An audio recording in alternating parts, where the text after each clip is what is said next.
বৃষ্টির কারণে ভারত এবং ইংল্যান্ডের ম্যাচ এখনও শুরু হয়নি। এটা নিয়ে একটু পরে আরেকটা ভিডিও আসতেছে, দেখার আমন্ত্রণ রইল।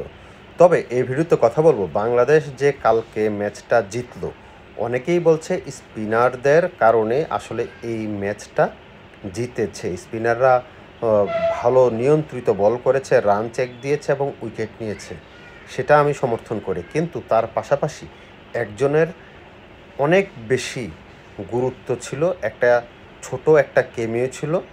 সেই কেমিওটার কথা অনেকেই বলতে ভুলে গেছে।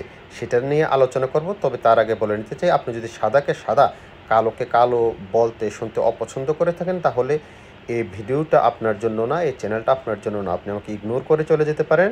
সাবস্ক্রাইব করা থাকলে আনসাবস্ক্রাইব করে দিয়ে চলে যেতে পারেন। তারপরও কমেন্ট বক্সে এসে বাজে মন্তব্য, অপ্রাসঙ্গিক মন্তব্য করা থেকে বিরত থাকুন। সাদাকে সাদা, কালোকে কালো বলিব, সাদাকে কালো, কালোকে সাদা বলিতে পারিব না, আর আইসক্রিম ব্যতীত কারো পা চাটিতে পারিব না। Hello viewers, it's me Roni bro, welcome to another new video. কথা বলছিলাম বাংলাদেশের এবং শ্রীলঙ্কার মধ্যে স্পিনারদের দাপটের কারণে এই সেকেন্ড ওয়ানডে বাংলাদেশ জিতে নিয়েছে। তবে স্পিনাররা তো ভালো করেছেই, এর মাঝে একটা কথা সবাই ভুলে যাচ্ছে, সেটা হচ্ছে বাংলাদেশ দলের রান যখন ছিল 118, তখন কিন্তু বাংলাদেশ দলের 9 উইকেটের পতন হয়ে গিয়েছিল। 9 উইকেটে 118 রান যখন, তখনও ম্যাচ শেষ হতে আরও প্রায় 8 থেকে 9 ওভার বাকি ছিল। ওই সময়টাতে তানজিদ হাসান সাকিব যে একটা ছোট্ট কেমিও দিল 33 রানের, যে একটা ঝড়, সেই ঝড়ের কারণে কিন্তু বাংলাদেশ দলের টোটালটা গিয়ে 148 রানে দাঁড়িয়েছে। না হয় কিন্তু ওই যে 218 জায়গায় তো 220 হতো, সেই জায়গা থেকে তার 33 রানের কারণে 248 রানের পৌঁছেছে। এবং 248 মানে 250 রানের একটা মোটামুটি টার্গেট, তাই তো? সেইখানে মাইন্ডসেটটা ডিফারেন্ট হয়ে গেছে। যদি 220 হতো, সেখানে মাইন্ডসেটটা একরকম হতো। 250 হওয়াতে শ্রীলঙ্কার মাইন্ডসেটটা অন্যরকম হয়ে গেছে। তখন আসলে বাংলাদেশের জয়ের জন্য আসলে ভালো অবদানটা আমি মনে করি যে তানজিদ হাসান সাকিবই রেখেছে। বোলিংয়ে তানজিদ হাসান সাকিব খুব ভালো বল করতে পারে নাই, 2টা উইকেট পেয়েছে ঠিকই, কিন্তু ভালো বল করতে পারেনি। কিন্তু ব্যাটিংয়ে তার এই অবদান, বিশেষ করে হাসারাঙ্গাকে যেভাবে সে মেরেছে, আপনার একটা হচ্ছে সোজা স্ট্রেট ড্রাইভ করে, আরেকটা হচ্ছে লং অন দিয়ে। তো 2টা ছক্কা ছিল দেখার মতো, 2টা চারও ছিল দেখার মতো একেবারে। একটা প্যাটেল সুইপ করে যে 4টা মেরেছিল, দেখার মতো ছিল। যখন হাসারাঙ্গা বাংলাদেশের ব্যাটসম্যানদের একেবারে নাস্তানাবুদ করে ছাড়ছিল, এর আগের ম্যাচেও এই ম্যাচেও, সেই জায়গা থেকে হাসারাঙ্গাকে এইভাবে অ্যাটাক করা চারটিখানি কথা না, বিশেষ করে একজন বোলারের কাছ থেকে। তবে তানজিদ হাসান সাকিব এর আগেও একটা 50 ছিল তার, সেইখান থেকে সে প্রমাণ করে যে সে শুধুমাত্র বোলার না, এবং সাথে সাথে ব্যাটও ভালো চালাতে পারে।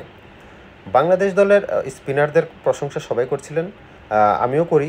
বিশেষ করে পার্ট টাইম বোলার হিসেবে শামীম হাসান পাটোয়ারি যে 9 ওভারে মাত্র 22 রান দিল, সেটার অবদান কিন্তু অনেক। সেটা বিশেষ করে যখন পেসাররা মার খাচ্ছিল, সেই জায়গা থেকে শামীম হোসেন পাটোয়ারি এবং তানভীর ইসলাম যে স্পেলটা করলো, এক কথায় আউটস্ট্যান্ডিং। ওই স্পেলটাই আসলে বাংলাদেশের ম্যাচটা আসলে বাংলাদেশের পক্ষে নিয়ে আসছে শ্রীলঙ্কার হাত থেকে। ওই যে 110-এর পরে 140-এর ভিতরে তাদের যে উইকেটের পতন, এবং নিয়মিত বিরতিতে ওরা রানও করতে পারতেছিল না এবং উইকেটও পড়ে যাচ্ছিল, সেইটাই আসলে তাদেরকে খুব বেশি প্রেশার ক্রিয়েট করছে, প্রেশারে রাখছে। যখন শামীম হোসেন পাটোয়ারি 35টা ডট বল করলো, 9 ওভার বল করার পরে 35টাই ডট বল, তার মানে বুঝতে হবে যে কতটা প্রেশার সে দিতে পেরেছে।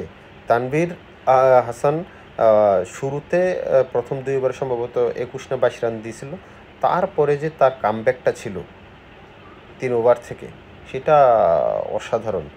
রান চেক এবং একই সাথে উইকেট নিয়েছে। 10 ওভার বল করে মাত্র 39 রান দিয়ে 5টা উইকেট। আউটস্ট্যান্ডিং এক কথায়। এনিওয়ে বলাররা ভালো বল করেছে, বোলাররা বলতে স্পিন বোলাররা ভালো বল করেছে, পেসাররা ভালো বল করতে পারেনি। মুস্তাফিজ একেবারেই গড়পড়তা বল করেছে।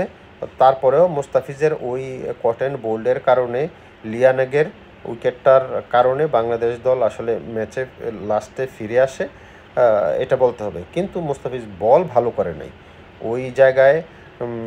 হাসান মাহমুদও বল ভালো করে নাই, তানজিদ হাসান সাকিবও বল ভালো করে নাই। উইকেট পেয়েছে তানজিদ হাসান সাকিব 2টা, কিন্তু বলও ওই রকম ভালো করে নাই। 4 ওভার প্রায় 35 রান দিল। তারপরে হাসান মাহমুদ 8 ওভার 43 রান দিল। মুস্তাফিজ ভালো বল করতে পারে নাই, 54 রান দিল। সব কিছু মিলিয়ে বল ভালো করে নাই পেসাররা চাইতে স্পিনাররাই ভালো বল করেছে, স্পিনারদের অবদান ছিল। কিন্তু সবচাইতে যেই অবদানটা সেটা হচ্ছে তানজিদ হাসান সাকিবের ব্যাটিংয়ে, যেই 32 রানের যেই ইনিংসটা খেলছে, যেটার কারণে আসলে বাংলাদেশ 220 রানে অল আউট না হয়ে 248 পর্যন্ত যেতে পেরেছে। সেটাই হচ্ছে মেইন যে টার্নিং পয়েন্ট, ওই মোমেন্ট অফ দ্য ডে বলেন, টার্নিং পয়েন্ট যেটাই বলেন। আমার কাছে মনে হয় যে তানজিদ হাসান সাকিবের ওই জায়গায় ছোট্ট এই কেমিওটা